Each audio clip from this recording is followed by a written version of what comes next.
Hello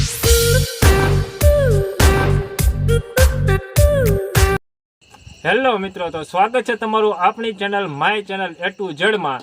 અને અત્યારે મિત્રો ઉનાળાની સિઝન હાલી રહી છે અને ઉનાળાની સિઝનમાં વસ્તુ આવે છે જેનું નામ કહેવાય છે ગુંદા। તો આજે આપણે બનાવવાના છીએ ગુંદાનું શાક। તો ગુંદાની શાક કઈ રીતે બનાવવું અમે તમને બતાડશું। અને અમારા જે ગુંદાની ભાજીવાળો વિડીયો છે એ તમે ન જોયો હોય તો એકવાર જોઈ આવજો। એમાં અશ્વિનભાઈ કરીને કોમેન્ટ આવી હતી। અશ્વિનભાઈએ કીધું હતું કે ગુંદાનો શાકનો વિડીયો બનાવીને તમે બતાડો। તો અમે એના કહેવા મુજબ અમે ગુંદાનું શાકનો વિડીયો બનાવીને તમને બતાવવાના છીએ। અને અમે જે રીતે ગુંદાનું શાક બનાવ્યું છે એ રીતે તમે એક ઠેકાણે જોયું નહીં હોય આ રીતે ગુંદાનું શાક બનાવતા। તો વિડીયો સ્કીપ કર્યા વગર જોઈજો। અને જો કોઈ મિત્રો અમારી ચેનલમાં નવો હોય લાઇક શેર ને સબસ્ક્રાઈબ કરી દેજો।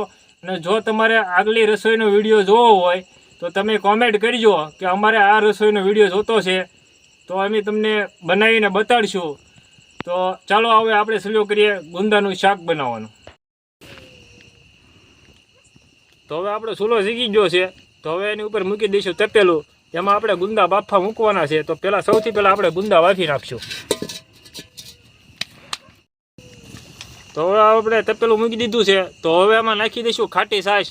ખાટી છાશ એ કામ કરે છે કે ગુંદાની જે શિકાશ હોય એ ગુંદાની શિકાશ કાપી નાખે છે। જો તમે આ ઘરે ટ્રાય ન મારી હોય તો એકવાર જરૂર મારજો, આનાથી ગુંદાની શિકાશ વહી જાય છે। અને આપણે એમાં નાખશું છાશ અને મીઠું બે ભેગું કરીને પછી નાખશું ગુંદા, જે એનાથી ગુંદા આપણે બાફવાના છે।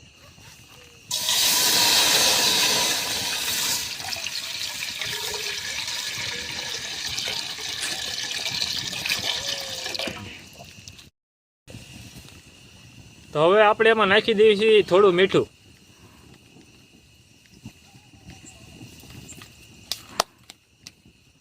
તો ચાલો હવે આપણે એમાં ગુંદા નાખી દેવી।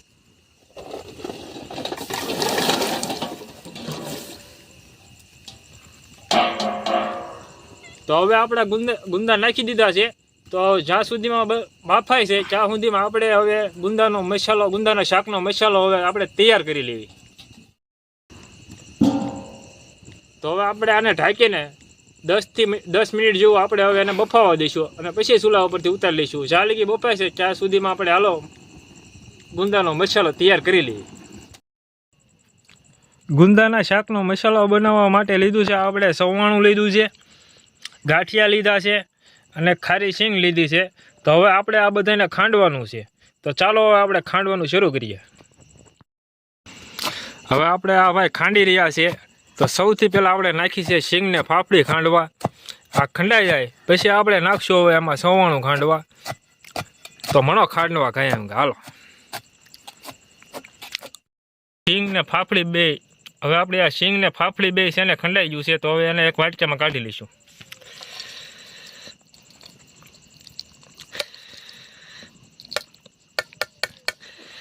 આ રીતે આખું ભાગું ખાંડવાનું છે આપણે, હાવ બહુ ભૂકો નથી કરી નાખવાનો, તમે જોઈ શકો છો। તો હવે એને આપણે કરીએ ચવાણું ખાંડવાનું ચાલુ। હવે આપણી શીંગને ફાફડી બે ખંડાઈ ગયું છે। તો હવે ખાંડશું આપણે ચવાણું।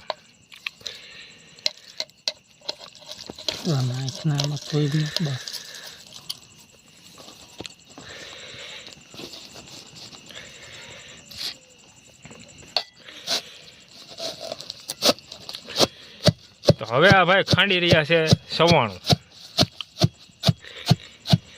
ત્યાં સુધી તમે સામે જોઈ શકો છો કે આપણા ગુંદા બફાઈ રહ્યા છે।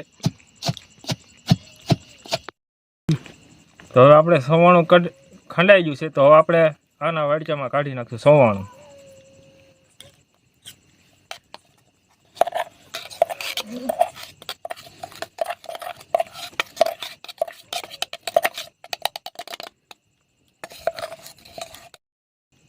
હવે આપણે આના વાડકામાં નાખી દઈશું થોડી હળદર, પછી એમાં આપણે થોડું એમથું ધાણા જીરું નાખી દઈશું। પછી હવે એમાં થોડું આપણે મીઠું નાખી દઈશું। પછી 2 ચમચી જેટલું આપણે એમાં મરચું નાખશું।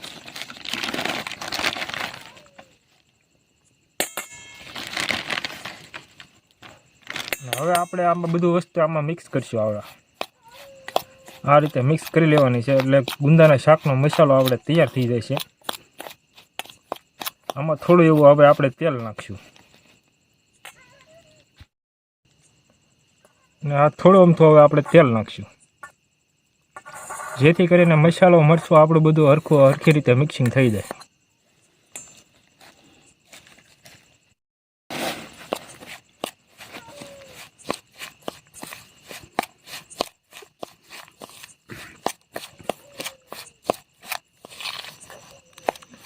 મરચું એટલે ઓછું નાખ્યું છે કારણ કે સવાણું એ બધું થોડુંક તીખું હોય, એમાં ગરમ મસાલો આવે એટલે સવાણું થોડું તીખું હોય એટલે આપણે થોડું મરચું ઓછું નાખશું જેથી કરીને આપણું શાક માપે બને તીખું.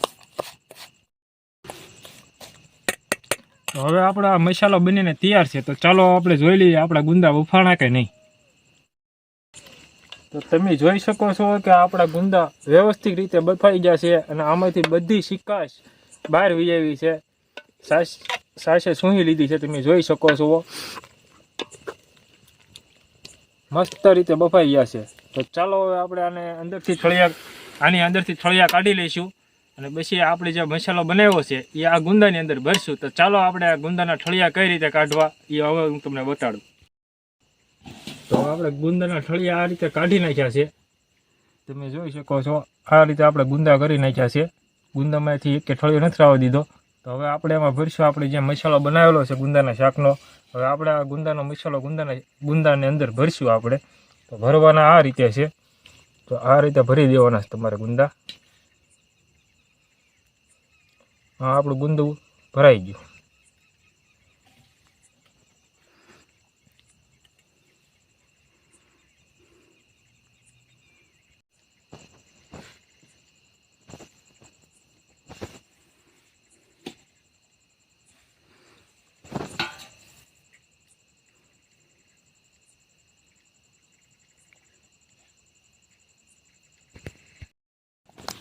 આ તમે જોઈ શકો છો આપણે ગુંદા ભરીને આ બધા ગુંદા આ રીતે આપણે ભરી લીધા છે.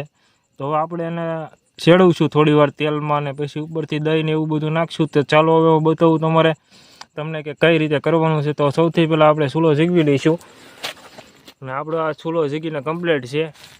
તો હવે એની ઉપર મૂકી દઈશું આપણે તપેલું.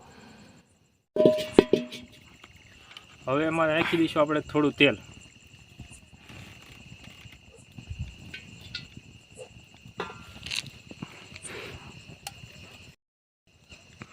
તો હવે આપણું તેલ ગરમ થઈ ગયું છે. તો જે આપણા ગુંદા ભરેલા છે એ હવે એમાં નાખશું.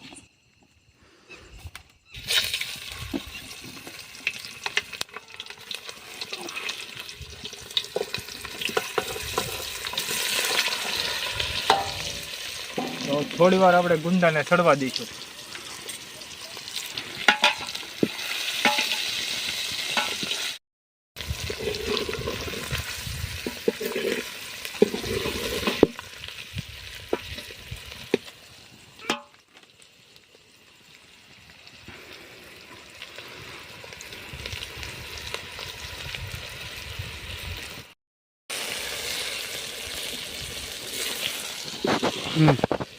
તો આપણા ગુંદા સડી જશે.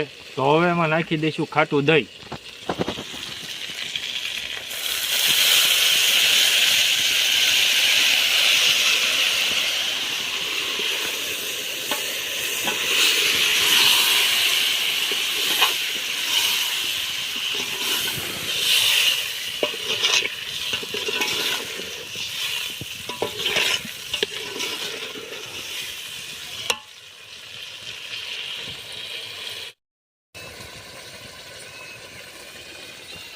તો હવે આપણે આને ઢાંકીને થોડી વાર આને સડવા દઈશું અને આપણું શાક બનીને હવે તૈયાર છે. હવે પછી થોડી વાર રહીને આપણે ઉતારી લઈશું. તો હવે આ આપણું બનીને તૈયાર છે ગુંદાનું શાક. તો હવે એને ચૂલા ઉપરથી ઉતારી લઈશું.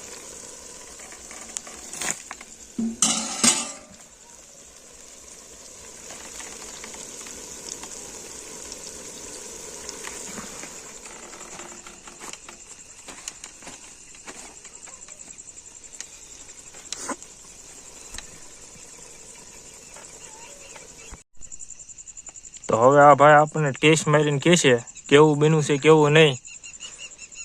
લાલજીભાઈ પરમાર. તો ચાલો હવે ટેસ્ટ મારીને જો કેવું બન્યું છે આપણા સબસ્ક્રાઈબરોને કે કેવું બન્યું છે કેવું નહીં.